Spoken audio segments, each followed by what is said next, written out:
مع الله في لألآت النجوم وحبك الغيوم وضوء القمر نحمده ونصلي على رسوله الكريم اما بعد بسم اللہ الرحمن الرحیم۔ معزز خواتین و حضرات، السلام علیکم ورحمۃ اللہ وبرکاتہ۔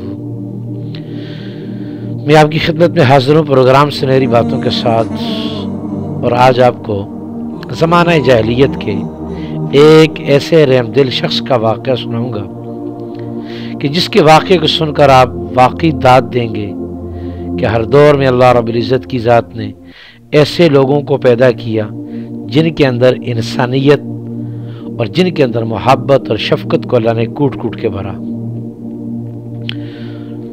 فرزدق عرب کے مشہور شاعر تھے۔ ان کو اس بات پر بڑا فخر تھا کہ ان کے دادا حضرت صعصع نے کتنی ہی لڑکیوں کو اس دور میں زندہ دفن ہونے سے بچایا، جس میں اہل عرب لڑکی کے تصور سے ہی شرم محسوس کرتے تھے۔ حضرت صعصع خود ہی اپنا واقعہ بیان کرتے ہیں۔ ایک بار میں اپنی 2 گم شدہ اونٹنیوں کی تلاش میں نکلا۔ دور ایک آگ نظر آئی، کبھی اس کے شعلے بھڑک اٹھتے اور کبھی بجھ جاتے۔ میں نے سوچا چل کر دیکھنا چاہتا ہوں، ممکن ہے کہ کسی مصیبت زدہ نے جلا رکھی ہو اور میں اس کے کام آ سکوں تو ضرور اس کی مصیبت دور کرنے کی کوشش کروں گا۔ چنانچہ میں نے اونٹ تیز کیا اور تھوڑی دیر میں بنی انبار کے محلے میں پہنچ گیا۔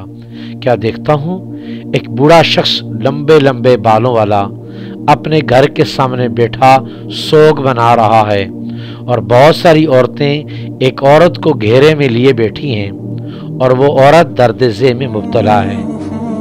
سلام دعا کے بعد میں نے ان کے سے معاملے کی نوعیت معلوم کی۔ پتہ چلا کہ 3 دن سے یہ عورت اس تکلیف میں مبتلا ہے۔ بڑے میاں سے یہ گفتگو ہو رہی تھی کہ عورتوں کی آواز آئی، بچہ پیدا ہو گیا۔ بوڑھا چلایا، اگر لڑکا ہے تو خیر، اگر لڑکی ہے تو میں اس کی آواز سننا نہیں چاہتا، میں اسی دم اسے مار ڈالوں گا۔ میں نے بڑی لجاجت سے بڑے میاں سے کہا، شیخ ایسا نہ کیجئے، آپ ہی کی بیٹی ہے، رہا روزی کا سوال تو اس کی روزی دینے والا اللہ ہے۔ بوڑھا پھر گرجا، نہیں، میں اس کو زندہ نہیں چھوڑ سکتا، میں اسے قتل کر کے ہی دم لوں گا۔ میں نے نرمی سے پھر اصرار کیا۔ اس نے ذرا تیور بدل کے کہا، اگر تم ایسے ہی رحم دل ہو تو اس کی قیمت دو اور لے جا کر پالو۔ میں نے بغیر سوچے کہا، ہاں، میں خریدنے کے لیے تیار ہوں، اور میں بچی کو خرید کر خوشی خوشی لوٹ آیا۔ میں نے اللہ سے وعدہ کیا کہ اس بچی کو شفقت اور محبت سے پالوں گا، اور میں نے اللہ سے یہ بھی وعدہ کیا، جب بھی کوئی سنگ دل کسی معصوم بچی کو مارنے کا ارادہ کرے گا، میں ہرگز اس کو ایسا نہیں کرنے دوں گا، قیمت دے کر اس بچی کو حاصل کروں گا اور نہایت پیار اور محبت کے ساتھ اس کی پرورش کروں گا۔ پھر یہ سلسلہ چلتا رہا، یہاں تک کہ اللہ تعالی نے حضرت محمد رسول اللہ صلی اللہ علیہ وسلم کو نبی بنا کر بھیجا۔ اس وقت تک میں 94 بچیوں کو ظالم باپوں کے چنگل سے بچا چکا تھا، اور پھر حضور صلی اللہ علیہ وسلم نے اس لعنت کو ہمیشہ کے لیے ختم کر دیا۔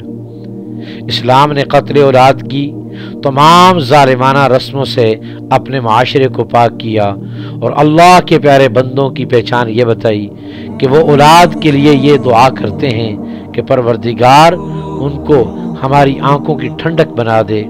والذین یقولون ربنا هب لنا من ازواجنا وذریاتنا قرۃ اعین، اور رحمان کے بندے وہ ہیں جو کہتے ہیں، ہمارے رب ہمارے جوڑوں کو یعنی بیویوں کو اور ہماری اولاد کو ہمارے لیے ہماری آنکھوں کی ٹھنڈک بنا دے۔ اللہ رب العزت کی ذات نے اس نیک دل انسان سے کیسا کام لیا کہ 94 معصوم بچیاں زندہ درگور ہونے سے بچ گئیں، اور اللہ رب العزت کی ذات نے اس کو وسیلہ بنا دیا۔ اللہ رب العزت کی ذات ہمیں بھی اسی طرح معاشرے میں رحم دلی کے ساتھ ایک دوسرے کے ساتھ پیش آ کر سنگ دلوں کے لیے ایک شیشہ پلائی کی دیوار بننے کی توفیق نصیب فرمائے۔ السلام علیکم ورحمۃ اللہ.